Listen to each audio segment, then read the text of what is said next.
When I'm asked about relationships, there are a few main areas I like to talk about. One is the reason, the motivation, because this also has a lot to do with the direction, the way the relationship will go. It's destiny. So, when we enter a relationship, we need to ask ourselves, what is the reason? Why are we doing it? What is the core need? Are we trying to meet a need on the emotional level, on the whatever level, just to understand that? Because that has a lot to do with the direction a relationship will go in. For example, if we enter a relationship out of an emotional need, out of wanting to get something from that person, to fill a place in our heart, that can, of course, still be meaningful in a way. But when we're not able to get that, when we're not able to be calm and confident and rooted in that, and something happens to that person, or they go away, or something like that, it can leave us feeling really hurt or really, really sad, really depressed, right? Because we've kind of needed them essentially to complete us in a way. Whereas if we first take the approach of, I am myself, I am my own life, and there's somebody else there, right? We can kind of move together in a direction. We can come together for a purpose, right? That purpose, if that purpose is, again, for like just meeting an emotional need, it can be quite limited in its ability to really go anywhere, right? But if we come together with somebody for the sake of, for example, personal growth, that you see, when I'm with this person, it can be really good for my growth, and also I can be really good for their growth, and we can help support each other on this path. For example, working on ourselves, working on our own thought patterns, having somebody to just share a connection with as we work on our own stuff. I think when that is the direction, when that is the reason for the relationship, right, that first we take responsibility for ourselves and our own growth, and then we are with somebody. I believe that is a really powerful foundation and something that can move a relationship in a very strong and healthy direction, right? That fundamental reason, that direction, it really does make a big difference. It means a lot. And it's okay if in the beginning we don't realize that, we don't recognize that, and we come together for whatever reason, for emotional attachment or anything like that. What I mean is, it can all be meaningful. It can all be a very valuable experience if we take that internal approach, if we relate it to our life in a way of, this and this and this happened, I've learned this about myself, I now know what I like, what I don't like. It's like a mirror. It can help reflect to you about yourself. That's the best thing about somebody, right? Is they can bring things out of you that you didn't even know existed, right? That's one advantage. That's one level.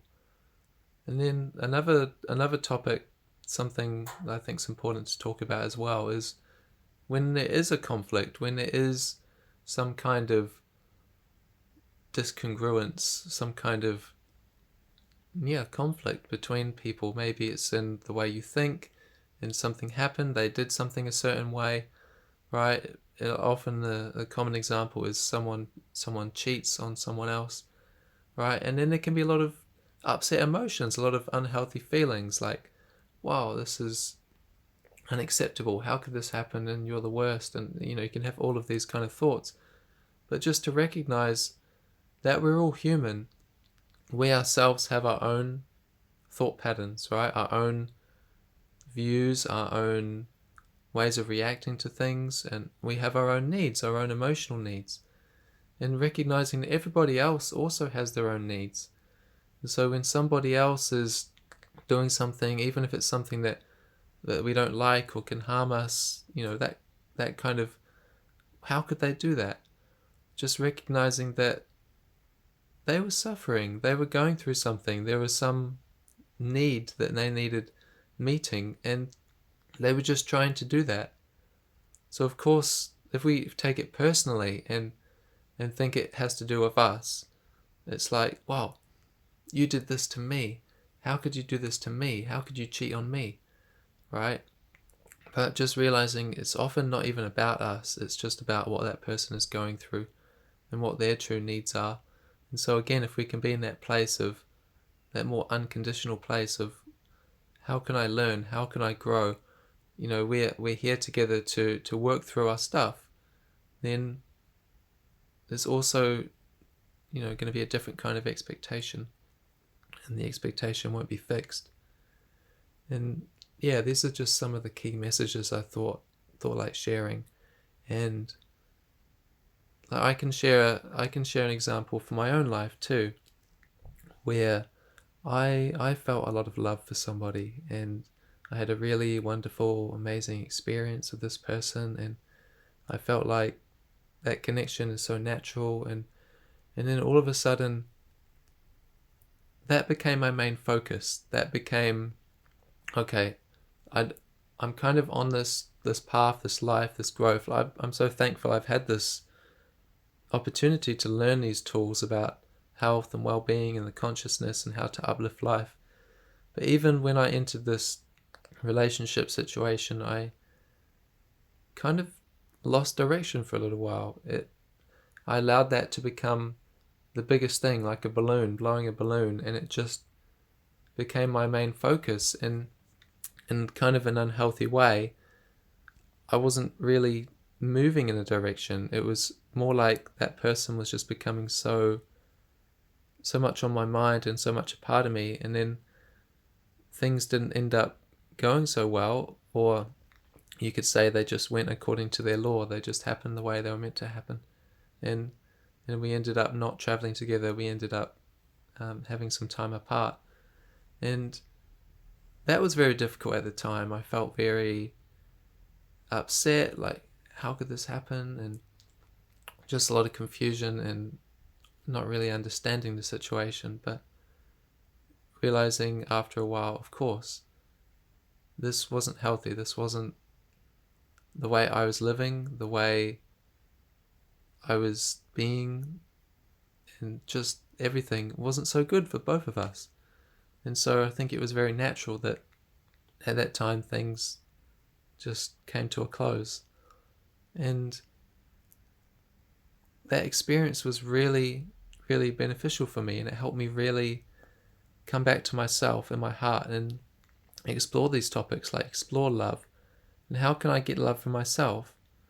And then through a process of having my own time to process and reflect and do my life cultivation, I really feel like I've connected with myself. I've really truly tapped into my own heart, and I'm feeling that support from my heart, and it's even bigger than I could have possibly imagined. It was just so big and so much potential, and I'm still just at the beginning of exploring it. But just know, when you connect with yourself, when you truly go into your heart for love, you can experience what true love is like. Right? And when I had the time to get out of my head and thinking, no, this is meant to be, this is what I want, and kind of just focusing on that. Because when I was doing that, I wasn't thinking about the other person. I was more concerned about, this is what I want, and not really thinking that, well, yeah, they're also a human being, and they have a choice, and they're here to learn, and they have things they want to do and achieve, and so now when I've connected to myself from that place, that truer, deeper place, and I really feel this is my direction, to keep learning and growing, doing my best to uplift myself and help other people. And then in this process, of course, there can be connection, but to not control that connection, just let it happen naturally. And this open and close, we come together for a while, and then we disperse. We go out, and then we come together, and we disperse.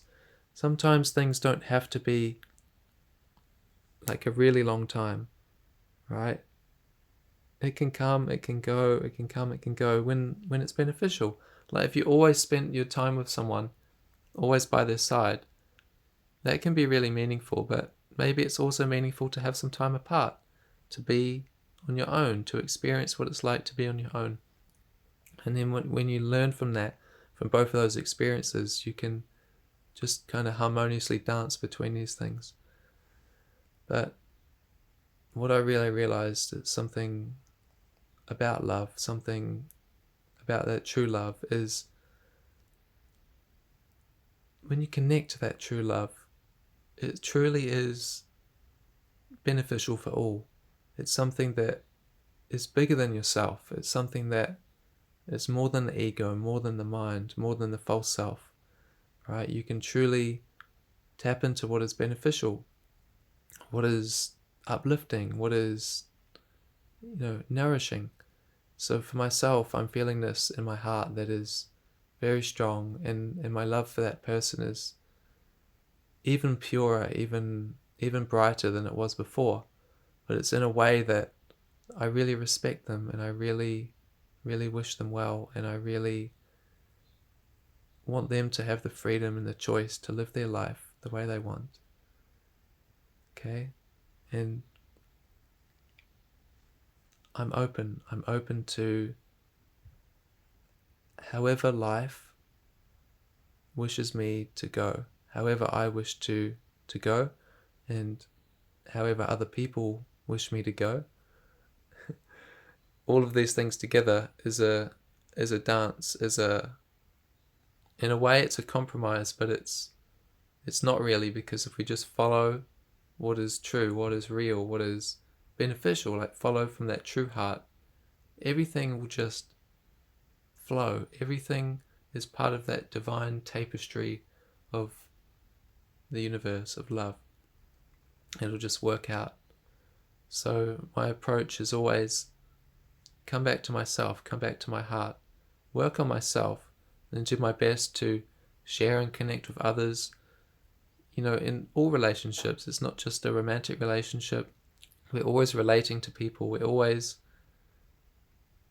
on a journey in some way or another with each other, whether it's plants, animals, other human beings, romantic relationship, friends, whatever it is, even family.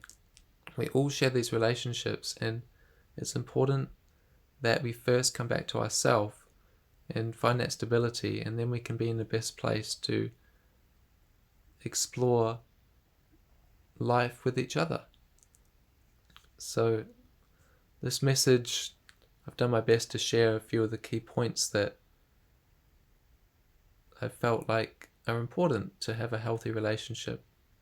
And I hope you can see the key messages in here about coming back to yourself, and also realizing not everyone is perfect, and also realizing what is true love is what is nourishing and beneficial, and it won't be holding anything down, but will allow it to grow, allow it to flourish, allow one to have wings, to fly in the sky, right? This kind of difference, just helping to understand what is true love and how can we navigate a relationship. So this is all coming from my head, from my heart, coming from here. But if there's any specific situation perhaps you like clarity with, just let me know. And I often find it a lot easier to talk about these things when there's specific examples, but hopefully even this example that I gave has been very useful for you. So yeah, I wish you well, and much love, pure love from my heart. Wish you well, and peace. See you next time.